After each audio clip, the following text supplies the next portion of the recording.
Visto el punto muerto, también conocido como umbral de rentabilidad, vamos ahora con los inventarios, también conocidos como almacenes. Aquí tenemos un moderno almacén de Amazon en acción, con robots que llevan y traen las mercancías. Parece muy tecnológico, y lo es, pero en cualquier caso está sometido a las leyes de gestión de almacenes como cualquier otro. Y aquí lo que vamos es a ver una versión simplificada de las mismas. Os he puesto un enlace al vídeo en la descripción por si lo queréis ver entero. Un almacén es básicamente un lugar en el que se guardan cosas hasta que son necesarias y hay que utilizarlas. Podemos estar hablando de materias primas o de productos semielaborados, esperando para entrar en el proceso de producción, pero también de los productos terminados esperando a ser vendidos. En el almacén las mercancías entran, permanecen un tiempo y luego salen con destino a la cadena de producción o, una vez que se han transformado en productos finales, hacia los clientes.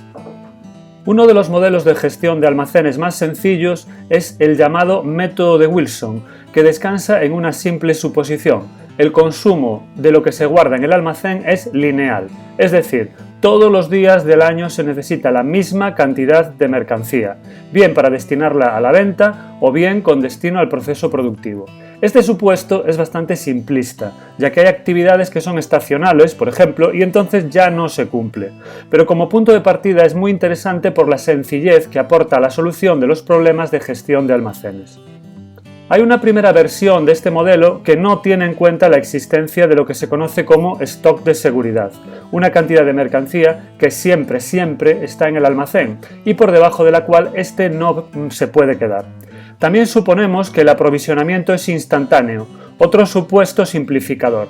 La mercancía solicitada al proveedor llega al almacén justo en el momento en el que se solicita. Así las cosas, el modelo de Wilson funciona de la siguiente manera. En el momento cero, se hace un pedido al proveedor por una cantidad determinada a la que vamos a llamar Q. Esta cantidad llega instantáneamente. A partir de ahí, esa cantidad se utiliza de forma lineal, es decir, que van disminuyendo las reservas en almacén de forma constante, cada día la misma cantidad que el anterior. ¿Hasta cuándo? Pues hasta que se llega a una cantidad cero, momento en el que se hace de nuevo el pedido al proveedor y este llega instantáneamente, volviendo a iniciarse el ciclo. Podemos suponer, sin embargo, que el aprovisionamiento no es instantáneo y eso tampoco implica una gran complicación. Tan solo habrá que saber cuánto tarda el proveedor en poner a nuestra disposición la cantidad pedida y hacer el pedido con ese tiempo de antelación. Por ejemplo, si sabemos que el proveedor tarda una semana en hacernos llegar el pedido, una semana antes de quedarnos sin existencias, pues hacemos la gestión y solicitamos un nuevo pedido para que llegue al almacén justo cuando salen de él las últimas unidades almacenadas. Una segunda versión del método de Wilson es cuando se introduce la necesidad de contar con un stock de seguridad que nos minimice la posibilidad de los llamados costes de ruptura, es decir, la posibilidad de no poder atender pedidos o que la cadena de montaje se quede sin piezas por carecer de ellas en los almacenes. El stock de seguridad reduce ese coste, pero incrementa por otra parte el coste de mantener almacenadas esas mercancías que lo integran, ya que a la propia cantidad que constituya el stock habrá que añadir la cantidad solicitada al proveedor. Por lo demás, el método se aplica igual que antes. Llega el pedido, el almacén se llena y después se va vaciando a un mismo ritmo temporal constante. Cada día se vende o se utiliza la misma cantidad de mercancía. Si hay un plazo de aprovisionamiento, cuando falten esos días para que se termine la cantidad de mercancía en almacén, se hace el nuevo pedido, que llegará cuando solo quede ya en el almacén la cantidad correspondiente al stock de seguridad. A partir de ahí, el ciclo se repite y solo se verá alterado en caso de que haya algún imprevisto que obligue a echar mano del stock de seguridad. Una huelga en los transportes que retrase la llegada del nuevo pedido, un problema con los proveedores, un lote de piezas defectuosas u otros motivos. En ese caso, cuando se reponga el almacén y se haga el nuevo pedido, a la cantidad habitual Q habrá que sumar el consumo hecho al stock de seguridad. Sin embargo, los almacenes no salen gratis a las empresas. Hay unos costes asociados al almacén que las empresas soportan. Esos costes son de tres tipos: los llamados costes de reposición, que son costes derivados de la realización de un pedido, los gastos de administración, de gestión, seguro, carga y descarga. Por lo general suelen ser costes que no dependen en gran medida de la cantidad de producto que se pida, por lo que en el modelo que desarrollamos se consideran constantes e iguales para cada pedido. Tenemos también los costes de almacenamiento propiamente dichos, que se corresponden con la amortización de los locales o, en su caso, alquileres, seguros, deterioro de productos, conservación con calor o frío de productos, manipulación y otras operaciones que serán tanto más frecuentes cuanto más producto almacenemos. En nuestro modelo de gestión del almacén, este coste depende de la cantidad almacenada. A mayor cantidad, mayor coste. Y finalmente tenemos los llamados costes de ruptura del almacén, que suponen pérdidas por tener que detener el proceso productivo por falta de materias primas o suponen pérdida de ventas y clientes por falta de mercancías en los estantes de los establecimientos comerciales. Por tanto, los costes totales de almacén tienen tres componentes, aunque uno de ellos, el coste de ruptura, no es directamente observable, por lo que en nuestro modelo lo vamos a dejar como un coste exógeno y no aparecerá explícitamente. Así las cosas, el coste total será la suma de los costes de reposición más los costes de almacenamiento.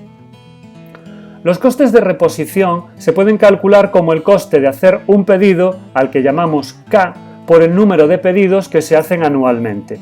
El número de pedidos anuales será la demanda anual, D, dividida por la cantidad Q que se pide al proveedor de cada vez.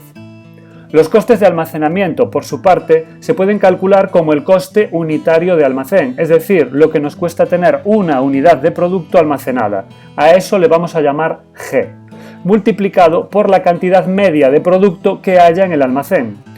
Como de cada vez se piden Q unidades y como hemos supuesto que el uso o consumo de esas unidades era lineal, constante, a lo largo del tiempo, en un momento dado, en el almacén habrá Q partido de 2 unidades de media. Habrá momentos en los que la cantidad esté por encima, pero también habrá momentos en los que esté por debajo. A esa cantidad media habrá que sumar el stock de seguridad si existe. Sumando ambos costes, tenemos los costes totales de almacén. ¿Cuál es el objetivo en la gestión del almacén? Bueno, pues ese objetivo no es otro que minimizar los costes totales de almacén. ¿Y eso cómo se hace? Pues muy sencillo. Lo único que tenemos que hacer es minimizar la función de costes que vimos antes. Lo que estamos buscando es aquella cantidad Q que debemos pedir al proveedor de tal manera que minimice los costes de almacén. Hay que tener en cuenta que, por un lado, pedir grandes cantidades está bien, porque se reducen los pedidos y con ello se reducen los costes de reposición, K. Pero por otro lado está mal, porque tener mucha cantidad de mercancía en el almacén supone aumentar los costes de almacenaje. Hay que encontrar el punto óptimo. Para ello, como en cualquier ejercicio de optimización, se hace la primera derivada, se iguala a 0 y se despeja de ahí la cantidad Q que cumple ese objetivo. Aquí tenemos el proceso y al final del mismo la fórmula que nos permite calcular el pedido óptimo por el método de Wilson.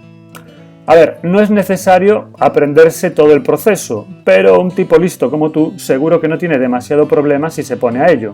Además, así vas a tener contento al profesor de matemáticas.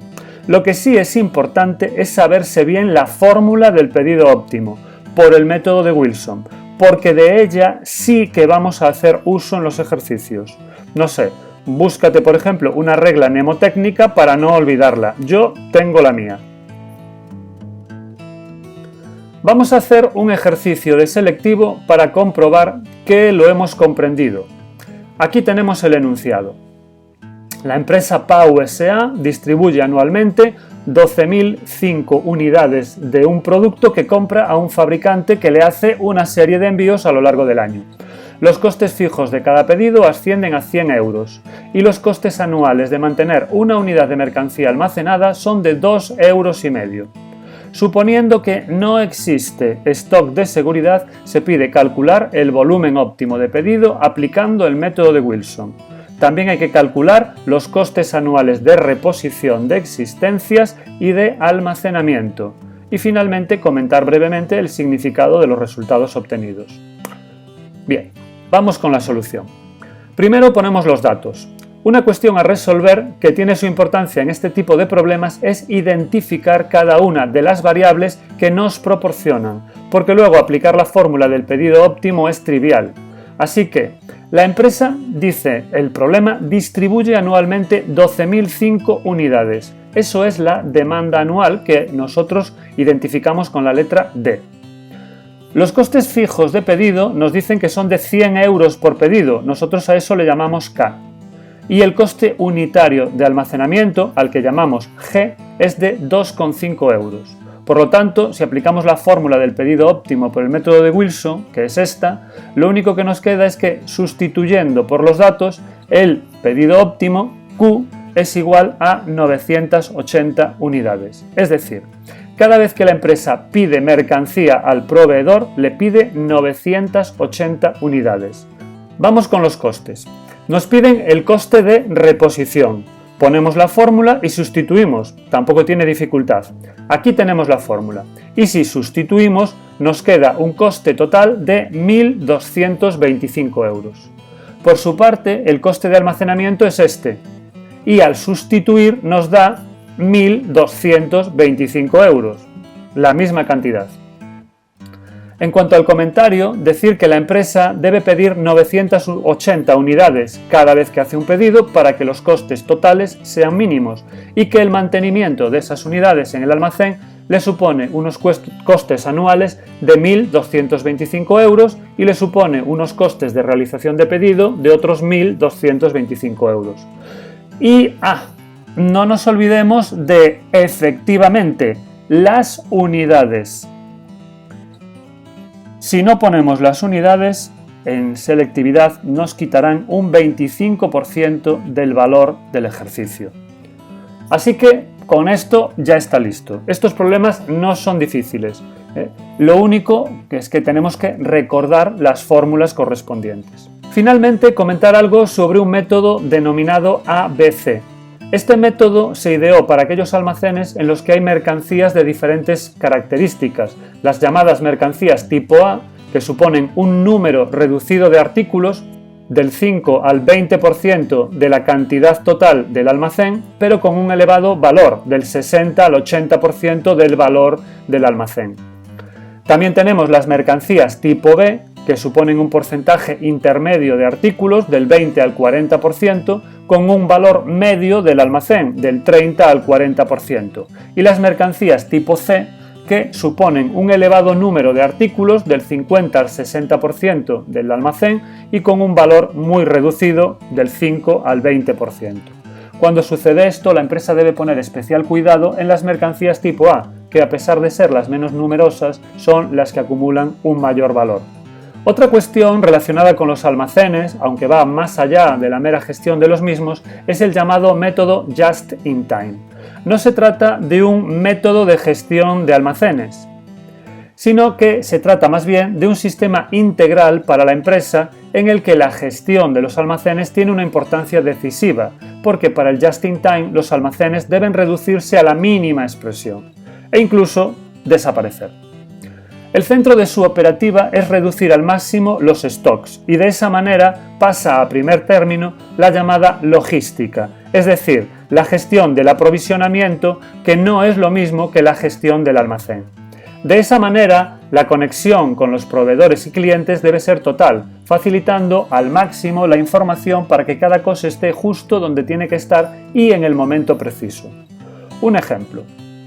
Las fábricas de producción de automóviles llevan con el sistema Just in Time desde hace mucho tiempo. Eso les obliga a producir bajo demanda para saber de antemano sus requerimientos de piezas y suministros que serán pedidos a sus proveedores para que estos los sirvan en las fábricas en el momento exacto en que sean necesarios, ni antes ni después. Antes no, porque necesitarían ser almacenados y eso generaría costes, y después tampoco, porque se ralentizaría el proceso productivo generando costes extra también. El sistema Just in Time tiene que ser ágil y flexible, con capacidad de adaptación a las múltiples circunstancias que puedan surgir en el entorno empresarial. Por eso, muchas veces se recurre a la llamada producción por lotes. Se hace un lote de producto, se comprueba que todo es correcto, que tiene salida, que no hay problema y se pasa al siguiente lote de productos. Para ampliar la información, os dejo el enlace a un pequeño vídeo de 3 minutos en la descripción donde se explica un poco más qué es esto del Just-in-Time. Después de este paréntesis para comentar el sistema Just-in-Time, volvemos a nuestros almacenes para comentar también 3 métodos de gestión de los mismos: el sistema FIFO, el sistema LIFO y el sistema PMP. Vamos a verlos con un poco más de detalle. En primer lugar, nos ocupamos del sistema FIFO. FIFO son las iniciales de First In, First Out, es decir, lo primero en entrar es lo primero en salir. Si tenemos un almacén en el que se guardan mercancías y éstas entran en un determinado orden, por ejemplo, primero la mercancía A, luego la mercancía B y finalmente la C, cuando se saquen estas mercancías del almacén, bien sea porque se venden o porque son necesarias para producir, lo harán en ese mismo orden de entrada, primero la A, luego la B y finalmente la C. En segundo lugar, nos ocupamos del sistema LIFO. LIFO son las iniciales de Last In, First Out, es decir, lo último en entrar es lo primero en salir. Si tenemos un almacén en el que se guardan mercancías y éstas entran en un determinado orden, por ejemplo, primero la mercancía A, luego la B y finalmente la mercancía C, cuando se saquen esas mercancías del almacén, bien sea porque se venden o porque son necesarias para producir, lo harán en orden inverso de entrada, primero la C, luego la B y finalmente la A. Para llevar un control de las existencias en almacén, los empleados del mismo confeccionan unas fichas de almacén. En estas se detallan las cantidades de mercancía y los precios a los que están valoradas. Vamos a verlo con un ejemplo. Imaginemos que el día 1 se compran 100 kilos de tomate a 2 euros cada uno. Estos son los tomates A, que estarán valorados en 200 euros. En existencias anotaremos lo que hemos comprado y que está en el almacén, esos 100 kilos a 2 euros por kilo y que totalizan 200 euros de tomates A. Pasemos al día 2.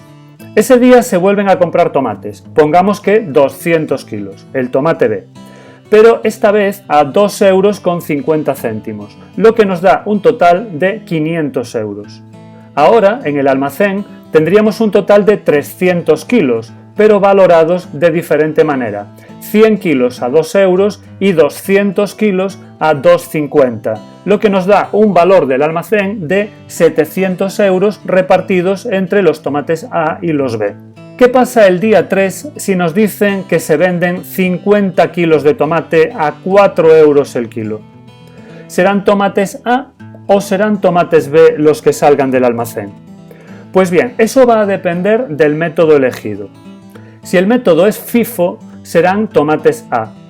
Y si el método elegido por la empresa es LIFO, entonces serán tomates B. Pero sea cual sea el método, nunca, repito, nunca saldrán a 4 euros del almacén. Lo harán a 2 o a 2,50 a los precios de adquisición. Imaginemos que elegimos el método FIFO. Entonces tendremos que coger 50 kilos de tomate A, pondremos los 50 kilos en salidas, pondremos el precio de salida, los 2 euros por kilo, y remodelaremos nuestras existencias de manera que ahora solo quedan 50 kilos de tomate A valorados a 2 euros por kilo, lo que nos da un total de 100 euros más los 200 kilos de tomate B a 2,50 que nos dan 500 euros. En total, en el almacén hay 250 kilos valorados en 600 euros. Si el método elegido hubiera sido LIFO, entonces en vez de coger tomates A para la salida, hubiéramos cogido tomates B. Y en vez de valorar la salida a 2 euros, lo hubiésemos hecho a 2,50. Obviamente, el valor del almacén sería diferente, más reducido, ya que estarían quedando en él las mercancías más baratas, los tomates tipo A, mientras que estaríamos dando salida a la mercancía más cara, los tomates B. Lo que no cambia es el número de unidades, que siempre será el mismo, 250 kilos, sea el método elegido FIFO o LIFO. ¿Y qué sucede con el método PMP? Pues ahora vamos con él. PMP son las iniciales de precio medio ponderado. En este caso, el orden de entrada y salida es irrelevante. Lo que sí se hace en este método es una media de los precios de adquisición de las mercancías que hay en el almacén, de modo que cuando sale alguna mercancía no lo hace al precio al que fue adquirida, como en los otros dos métodos, sino que lo hace a una media de los precios de adquisición. Y no es una media ordinaria de precios, sino que es ponderada, siendo el factor de ponderación la cantidad existente de cada mercancía.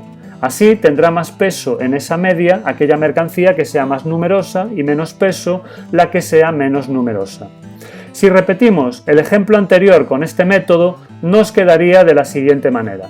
El día 1 entran en el almacén 100 kilos de tomate A por 2 euros cada kilo, totalizando 200 euros de valor. Si lo trasladamos a las existencias, tenemos 100 kilos a 2 euros, total 200 euros. Hasta aquí todo igual.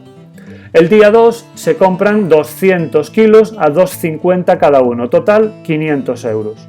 ¿Cómo se refleja esto ahora en las existencias?